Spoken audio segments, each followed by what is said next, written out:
Should you bother buying something like an inexpensive dash camera when everyone seems to be obsessed with these smart screens or head units for their cars that are equipped with a dash camera? And the other way around, should you even bother buying something like this when dash cameras are still a thing? So today I will offer you my 2 cents on the matter. It's not a technical review. None of my reviews are deeply technical, but they're casual. They're coming from the real consumer's kind of perspective. I am partnered with these companies, so these products have been sent to me for free in case I need to spell it out for you, but I'm not paid for these reviews per se.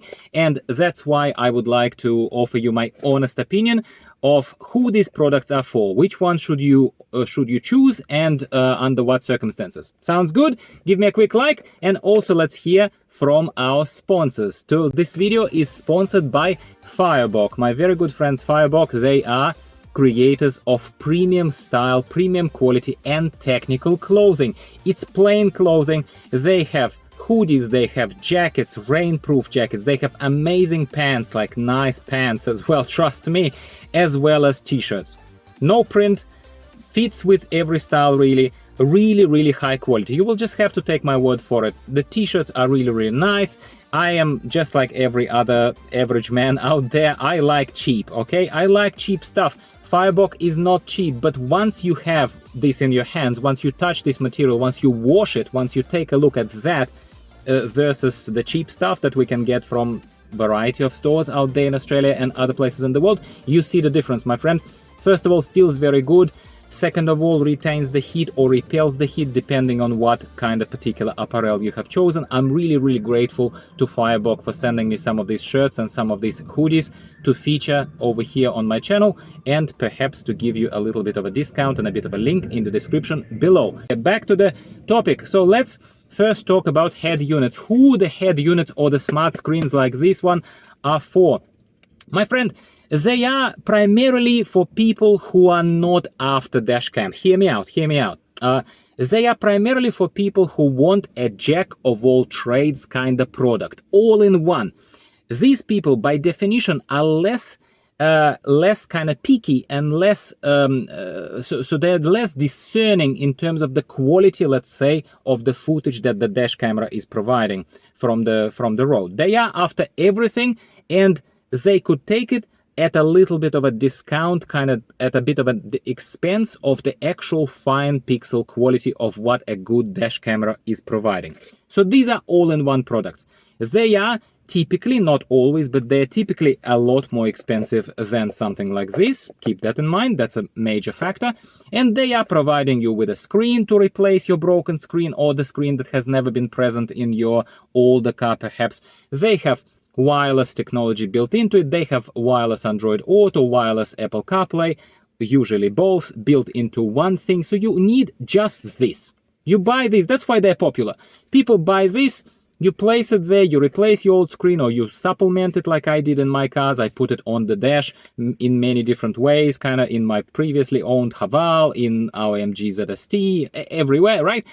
And now, to the crux of it, it does come with a dash camera. Now, the times are crazy because these things are now trying to be very competitive on price, mainly not with dashcams. They're competing between themselves. There is a massive amount of competition on the market between these creators of head units. And the dash cameras, in all honesty, my friends, unless you are a gourmet, and I'm using this term here deliberately to kind of make a point, unless you are a pixel perfect gourmet, or unless you have a specific need for your dash camera to cover a lot more angles than these things are offering you, bear with me. In that case, you probably would be okay with this. You probably would be okay with this. The only question for you is, do you need an extra screen in your car, and do you have a space to put it in? So space, yeah, space, and the price probably comes into play, because once again, these things are typically more expensive than your average dashcam, unless you go full-blown high-end, something like Viofo A229 Pro or Plus. I always forget the designation there of the Viofo model because it's a freaking amazing dash camera, okay? We'll get back to it. So that's the people who get this. They want all-in-one, they want to dump a little bit of money, but they have dash cam, they have possibly reverse camera connected to it as well. Like, these things are freaking amazing. And then it's only up to you to see which one is offering the discount right now. You check Amazon, you check my links. I offer some discounts as well because I'm partnered with these companies. And off you go. Bob is your uncle. Robert is your uncle. Okay. Now, how do poor dash cameras survive against this steep competition? You look at this and you think, what chance do dash cameras have against these head units? Really, what chance? Well, let me tell you, my friends, that there is a very, very compelling reason, and we sort of already outlined. You see where this is going. First of all, the form and shape factor.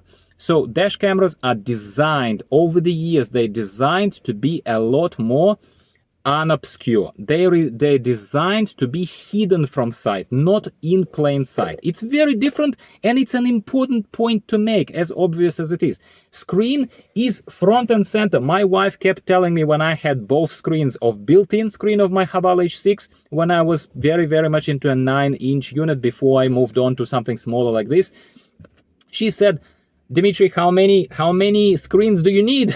And honestly, me personally, because I'm weird, I didn't mind. I actually like this spaceship feel where my electronically enabled screen-based controls are here and the Google Maps are over here.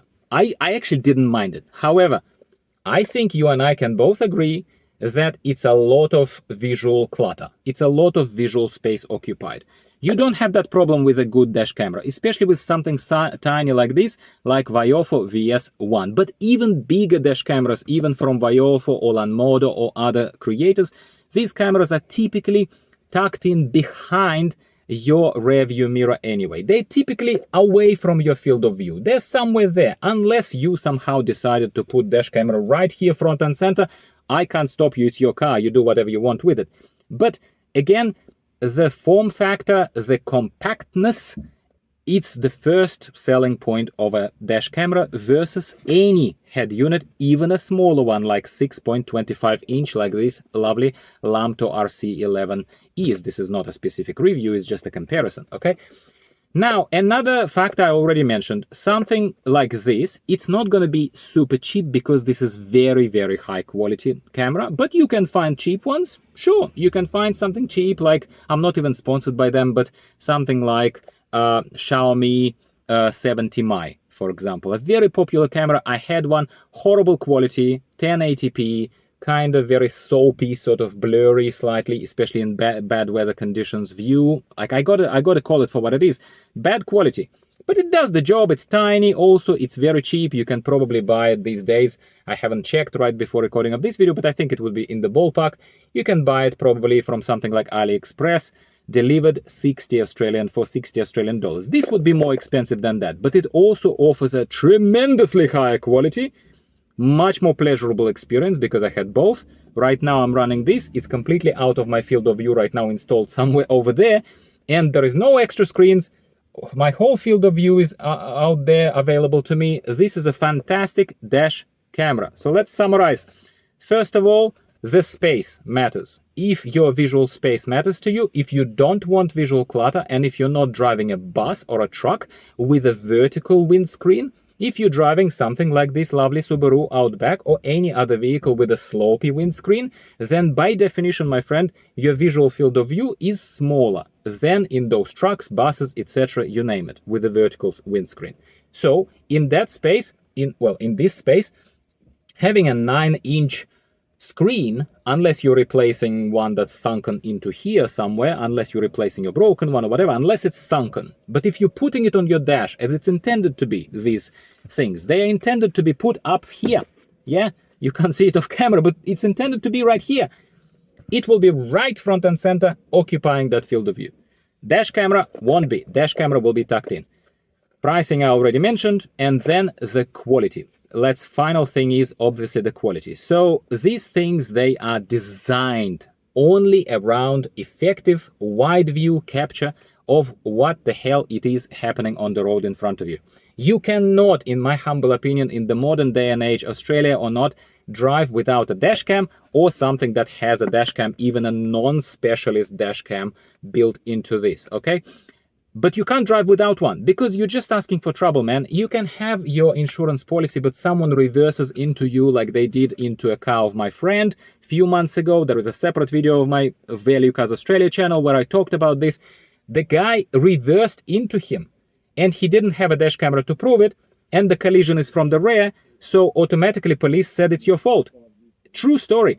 Obviously the claim, the insurance claim, would be denied as well. So you need something that will prove your point. You need either of these things, okay? And I think I presented a compelling enough case for you. So this jack of all trades gives you a lot of stuff, potentially more expensive, takes up more space. This gives you just a very nice high quality visual, usually better in the low light conditions. In the lower light sort of sensor is capturing a lot more light in these things. It's made for it, okay? And it's made to be really compact. It connects nicely to a mobile app on your phone. You can download the little videos and stuff. It's made for this. This is a specialist product. This is a generalist product. That is ultimately the deciding factor and the choice for you that you need to make for yourself. I do not know what's better for you. I'm only giving you some facts, and I'm also humbled and very, very grateful as always to cooperate with these companies, with lovely Lamto. In this particular case, this is Lamto RC11, wonderful unit. Smaller one as well, doesn't occupy as much space, but they have bigger ones too. RC13 is fantastic. I've reviewed it very recently. Take a look at that video. And Viofo is just blowing people out of the water with the quality of dash cameras that they are providing. They are all honestly fantastic. I use the bigger one, the A229 Pro or Plus. Keep forgetting. And that has 3 freaking channels. 3 channels! It's bigger, but it looks forward, it looks backward, and it gives you a 3rd channel into the car or wherever you want to point it. Freaking fantastic. Expensive. Obviously expensive, but it's a specialist coverage of visuals. I will stop ranting because I get excited about these products. I'm again very grateful to my friends for sending me these products, and I hope I helped you make a decision. If not, please talk to me in the comments down below. As long as you're not a troll, as you can see, the historic data will show you that I reply to every comment. So thank you very much for tuning in, and I'll talk to you next time about something automotive, car electronics, or auto gear related on this channel. Thank you for watching again. Goodbye for now.